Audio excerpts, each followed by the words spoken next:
Bismillahirrahmanirrahim. Alhamdulillahirabbil alamin. Hamdan katsiran tayyiban mubarakan fih kama yuhibbu rabbuna wa yardah. Shalatu wassalamu ala nabiyyina Muhammadin wa ala alihi wa sahbihi ajma'in. Amma ba'du. Kembali kita membaca kitab Ushulus Sunnah karya Al-Imam Ahmad bin Hanbal rahimahullahu taala dengan syarah atau penjelasan dari Syekh Sa'ad bin Nasir Asy-Syafiri hafizahullahu taala. Halaman 40. Al-Imam Ahmad bin Hanbal mengatakan, "Innama 'alaihi al-imanu biha wa an la yurda minha harfan wahidan." Hadis-hadis yang sahih yang bicara tentang masalah akidah dan masalah-masalah gaib, innama 'alaihi al-imanu biha. Yang diwajibkan adalah mengimaninya dan tidak menolaknya sedikit pun walaupun hanya satu huruf. Kita lihat penjelasan Syekh Sa'ad Asy-Syafiri.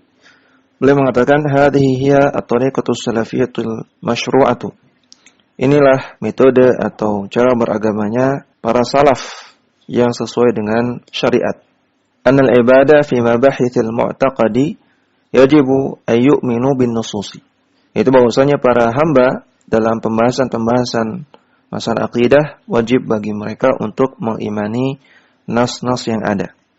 Wala yasihhu lahum ittiba'ul firaqil ukhra allati nabadhatha. Dan tidak sah, tidak boleh bagi para hamba untuk mengikuti firqah-firqah yang lain selain Ahlus Sunnah, selain manhajnya para salaf. Yang firqah-firqah yang lain tersebut nabadhatha, melemparkan nas-nas yang ada. Artinya mereka menolak untuk mengimani nas-nas yang ada jika bertentangan dengan hawa nafsu mereka. Illa yasihhu lil mu'mini ayuqaddima 'ala nususi ghairaha. Karena tidak sah, tidak boleh bagi seorang mukmin untuk mendahulukan perkara-perkara lain, argumen-argumen yang lain daripada nas. Wa man qaddama syai'an 'ala nususi fa innahu yasbahu mimman yuhakkimu ma'qulatihi. Dan orang yang mendahulukan suatu hal lebih dia dahulukan daripada nas, maka jadilah dia sebagai orang yang menjadikan akalnya sebagai penentu hukum. Dia berhukum kepada akalnya. Wa mimman yahkumu tara'iqal umamil ukhra minal Yunani wa nahwihim. Dan jadilah dia sebagai orang yang berhukum dengan cara beragamanya umat-umat yang lain selain Islam, seperti umat Yunani dan yang lainnya. Itu orang yang berhukum dengan kaidah-kaidah filsafat. Yang kaidah-kaidah filsafat ini banyak bersumber dari orang-orang kafir Yunani. Bersumber dari mereka dan disebarkan oleh mereka. Wala yuhakkimu nususul kitabi was sunnati. Dan mereka tidak berhukum dengan nas-nas Al-Quran dan As-Sunnah.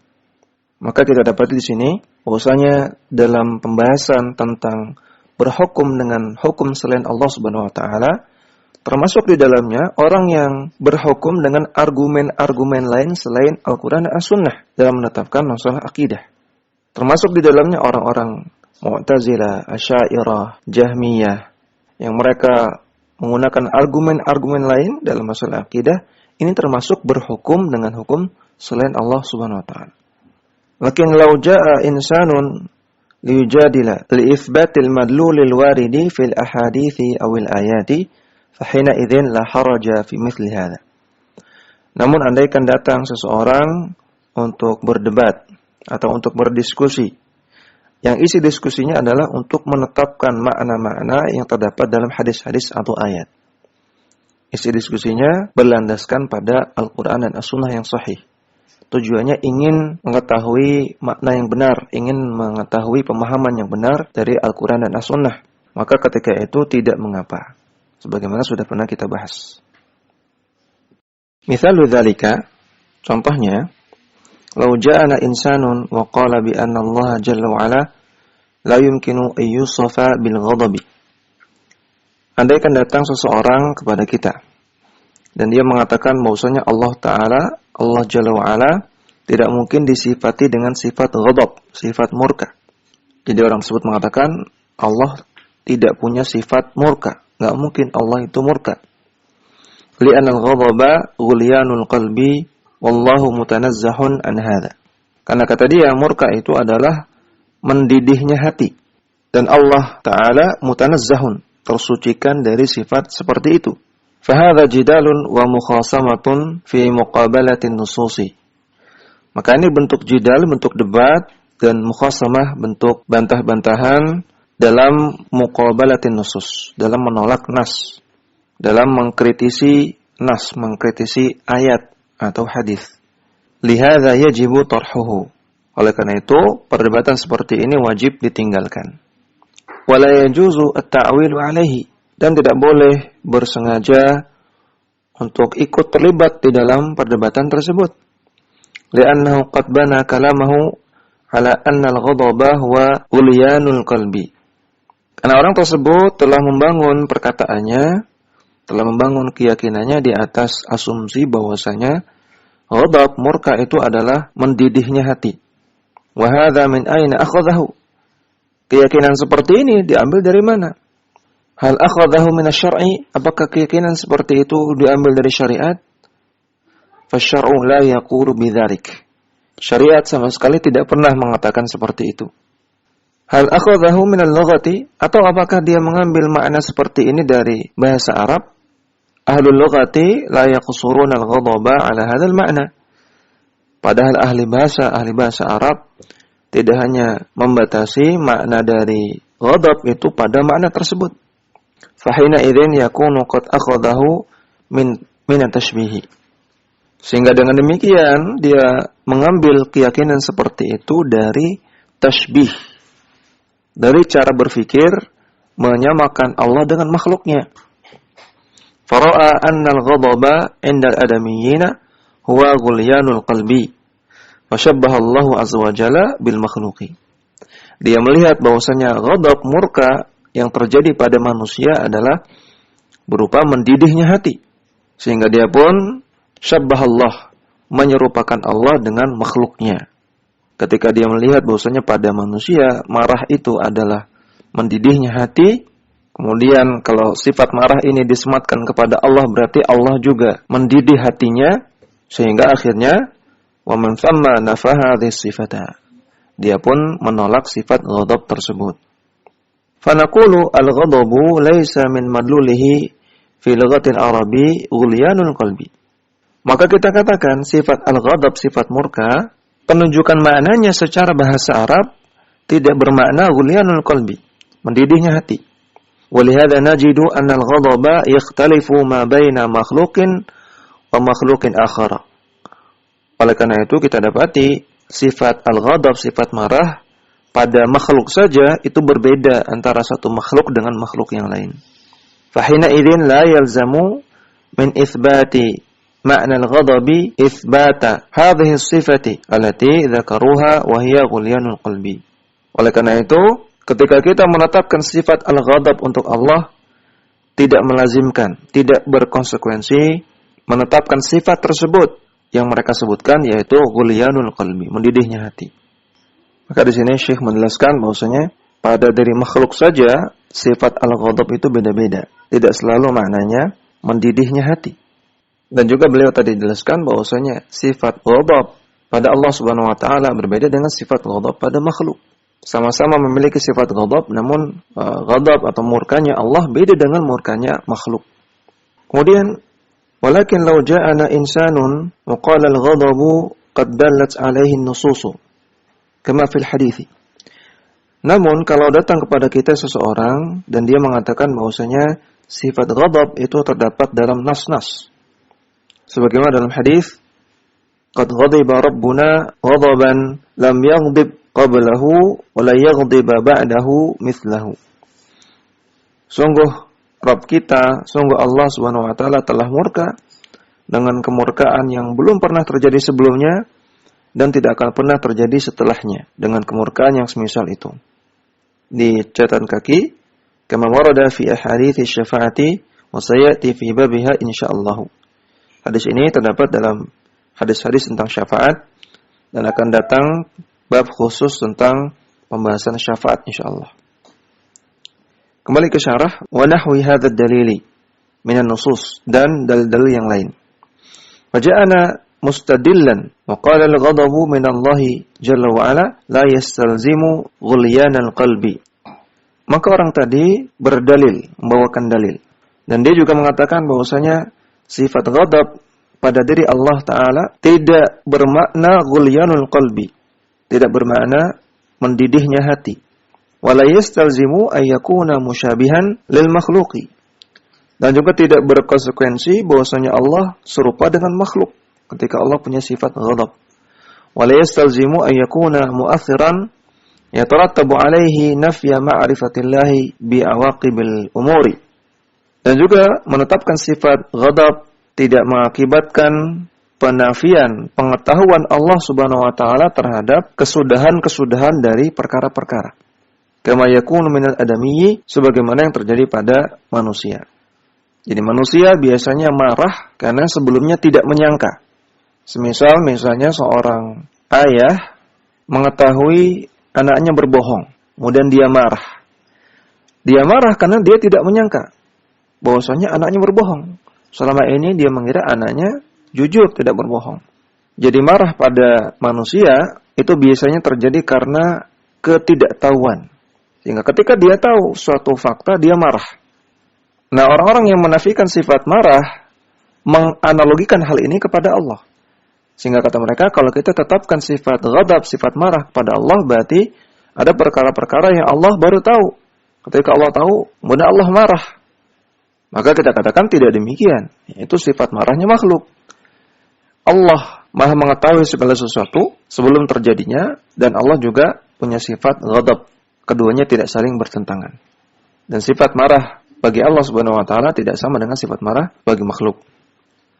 Fahina idzin naqulu hadhil mukhasimatu allati ja'at min ajli itsbati ma fid dalili wan nassi maqbulatun wa laysat kamithlil mukhasimatil ula.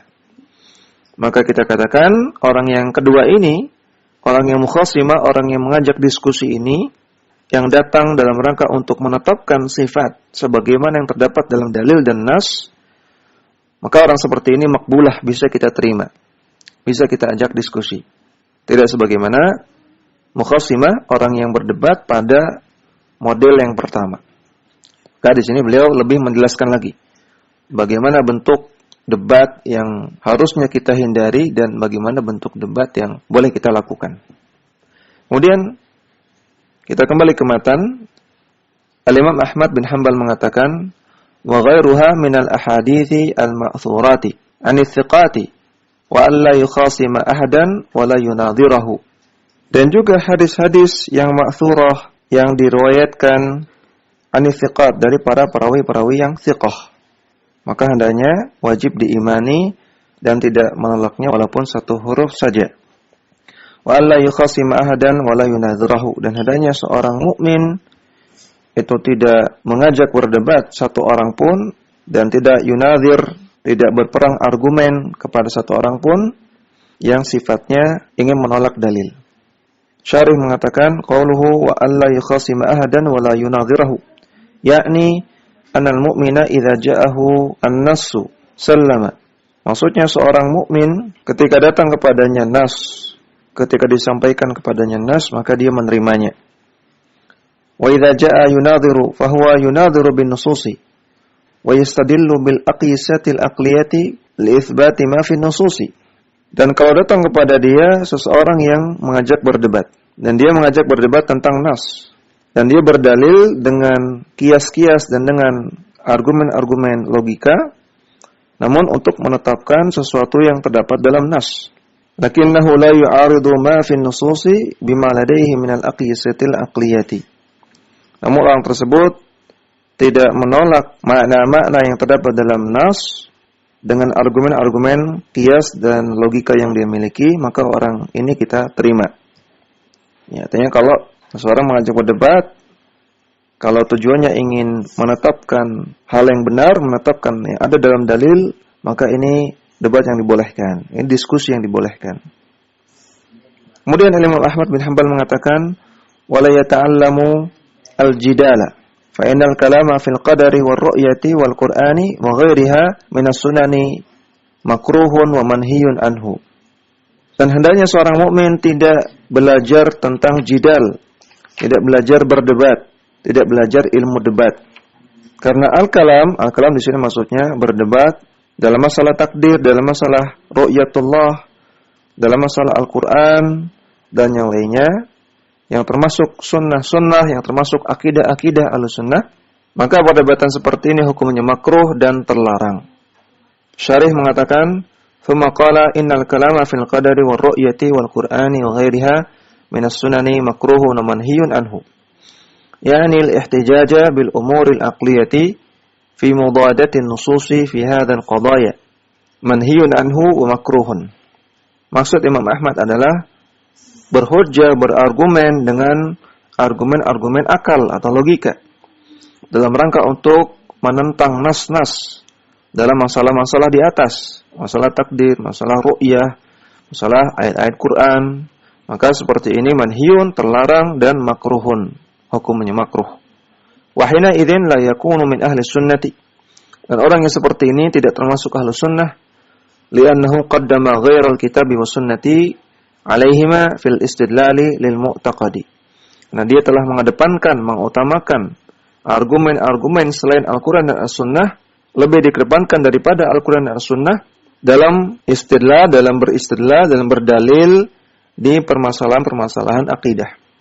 Wa taqaddama ma'ana anna al-jidala in kana li itsbatid dalili aw kana al-jidalu lid-da'wati ila Allah bi uslubin masyru'in wa lam yakun fihi syai'un min ad-dhulmi fa innahu yakunu masyru'an.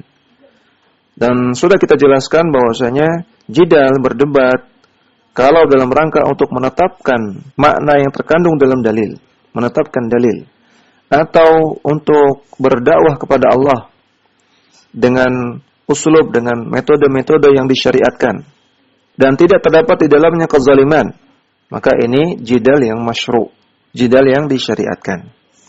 Kita kembali ke matan. Al-Imam Ahmad mengatakan, la yakunu sahibuhu wa in asaba bi kalamis sunnati min ahli sunnati hatta yada'a al-jidala wa yusallima wa yu'mina bil athari.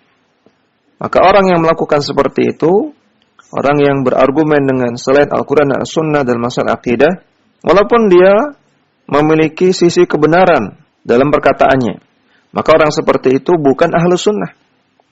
Sampai dia meninggalkan perdebatan tersebut, dan sampai dia mau menerima dan mengimani athar, mengimani dalil-dalil. Wal Qur'anu kalamullahi wa laysa bimakhluqin. Dan Al-Imam Ahmad mengatakan Al-Qur'an adalah kalamullah, adalah firman Allah, bukan makhluk. Syarih menjelaskan, takallama al-muallifu huna an itsbati sifatil kalami lillahi azza wa jalla. Di sini Al-Imam Ahmad berbicara tentang penetapan sifat kalam bagi Allah azza wa jalla. Wa ahlus sunnati yuthbituna sifatal kalami wa anna Allah ta'ala yatakallamu bima syaa mata syaa. Dan ahlus sunnah wal jamaah menetapkan sifat kalam. Kalam artinya berbicara, berfirman. Menetapkan sifat ini bagi Allah, dan bahwasanya Allah Ta'ala bisa yatakallam, bisa berbicara, bisa berfirman dengan firman-firman yang Allah inginkan, dan Allah berfirman, Allah berbicara kapanpun Allah inginkan. Qala Ta'ala, Allah Ta'ala berfirman, Yawma naqulu li jahannama halim talati. Pada hari di mana Allah Ta'ala bicara kepada neraka Jahannam. Wahai neraka Jahannam, apakah kamu sudah penuh? Wa taqulu hal mim mazid. Maka neraka Jahannam menjawab, apakah masih ada tambahan lagi? Ya Allah. Dalam surat Qaf ayat 30. Maka ayat ini menetapkan sifat kalam. Allah kalam. Allah bicara kepada neraka Jahannam. Dan juga ayat ini menunjukkan bahwasanya neraka Jahannam juga bisa bicara. Wa hadza la yakunu illa yaumal qiyamati. Dan ini tidak terjadi kecuali di hari kiamat. Padahal hadza ala anna Allah mata syaa takallam. Maka ayat ini menunjukkan bahwasanya Allah Ta'ala berbicara kapanpun Allah inginkan. Wa yadullu ala itsbati sifatil kalami. Qaulullahi azza wa jalla. Dan juga di antara ayat yang menunjukkan penetapan sifat kalam bagi Allah adalah firman Allah azza wa jalla, wa in ahadun minal musyrikina istajaraka fa'ajirhu hatta yasma'a kalam Allah. Kalau ada seorang dari kalangan kaum musyrikin meminta perlindungan kepadamu, maka lindungilah dia sehingga akhirnya dia bisa mendengar kalamullah, mendengarkan Al-Quran.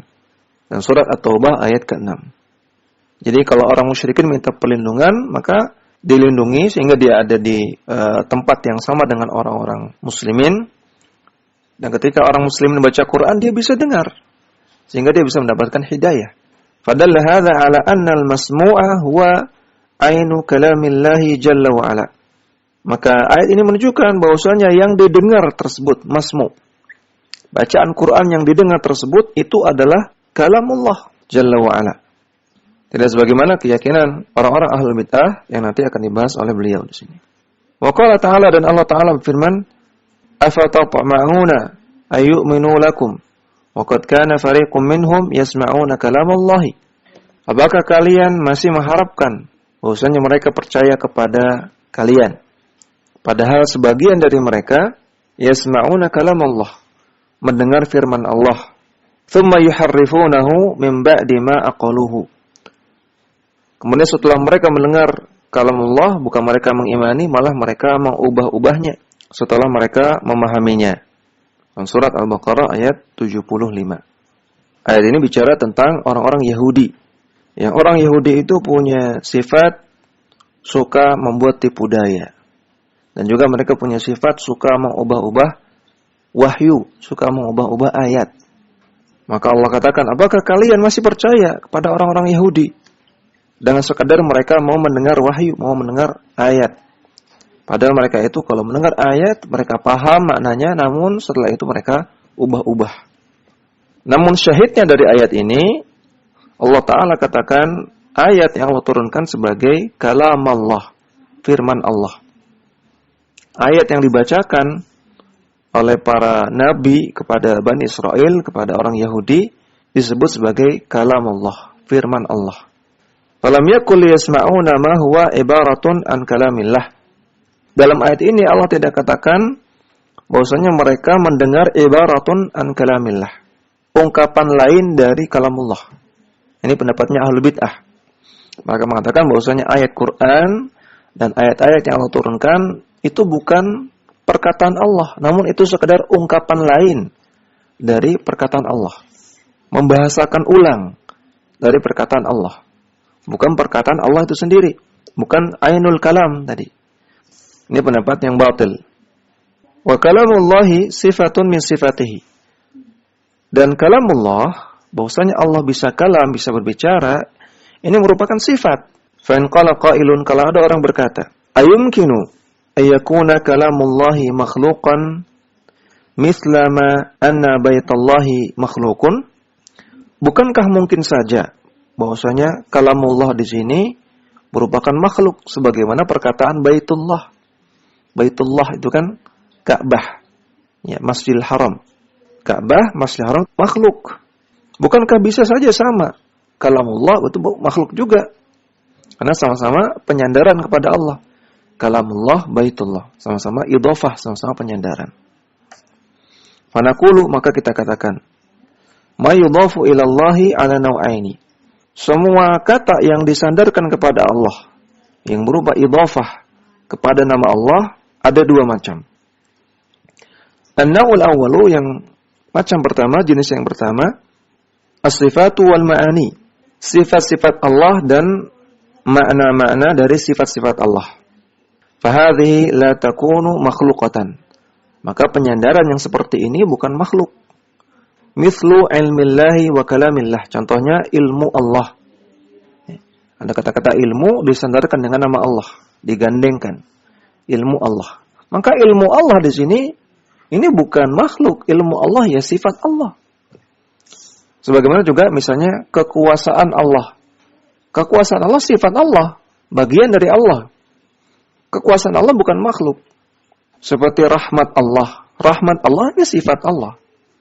Rahmat Allah, kasih sayang Allah. Maka ini kan sifat Allah, bukan sebuah makhluk. Demikian juga kalamullah. Maka kalamullah ini termasuk idhafah atau penyandaran yang jenis pertama. An-naw'u tsani, jenis yang kedua, ma yudhafu ila Allahi minal a'yani al-munfasilati anhu. Kata-kata yang disandarkan kepada nama Allah Subhanahu wa taala, yang diidhafahkan dengan nama Allah, yang itu berupa a'yan, berupa benda-benda yang munfasilah, yang terpisah dari Allah Subhanahu wa taala. Yang bukan bagian dari diri Allah Subhanahu wa taala, bukan sifat Allah. Fa hadhihi makhluqatun wa laysat sifatan min sifatihi. Maka yang seperti ini dia adalah makhluk dan bukan merupakan sifat dari sifat-sifat Allah. Wa min amthilati dzalika an taqula naqatullahi. Di antara contohnya ketika Anda mengatakan naqatullah, ontanya Allah. Kayak onta ciptaan Allah. Maka onta ini bukan sifat Allah, onta ini makhluk Allah. Wa an taqula baitullah. Demikian juga ketika Anda mengatakan baitullah. Baitullah, Ka'bah atau Masjidil Haram. Maka Ka'bah ini makhluk Allah, bukan sifat Allah. Fahuna an-naqatu wal baitu a'yanun munfasilatun an dzatihi. Maka di sini onta dan bait, rumah Allah merupakan a'yan, merupakan benda-benda yang terpisah dari zat Allah Subhanahu wa taala.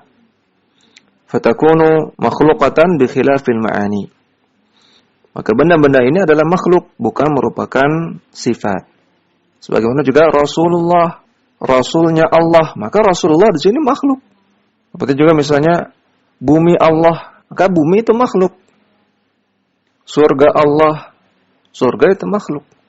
Maka tidak bisa disamakan tadi antara kalamullah dengan baitullah. Kalamullah itu sifat Allah, sedangkan baitullah itu makhluk. Wal mu'tazilatu yuthbituna kalamallahi wa yaquluna hadzal qur'anu al-mawjudu baina aydina kalamullahi.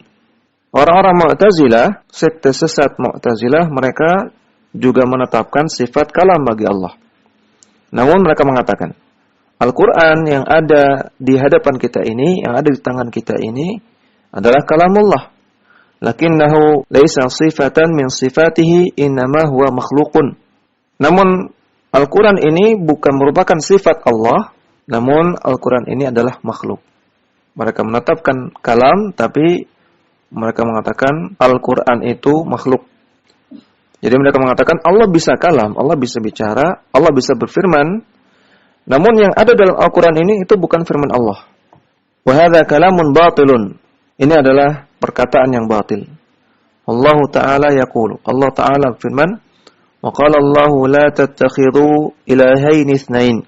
Berkata Allah, janganlah kalian menjadikan dua sesembahan. Ini janganlah kalian menyembah dua Tuhan. Dalam surat An-Nahl ayat 51. Di sini disebutkan qala Allah. Allah berfirman, Allah berkata. Dalam ayat yang lain, wa qala rabbukum ud'uni astajib lakum.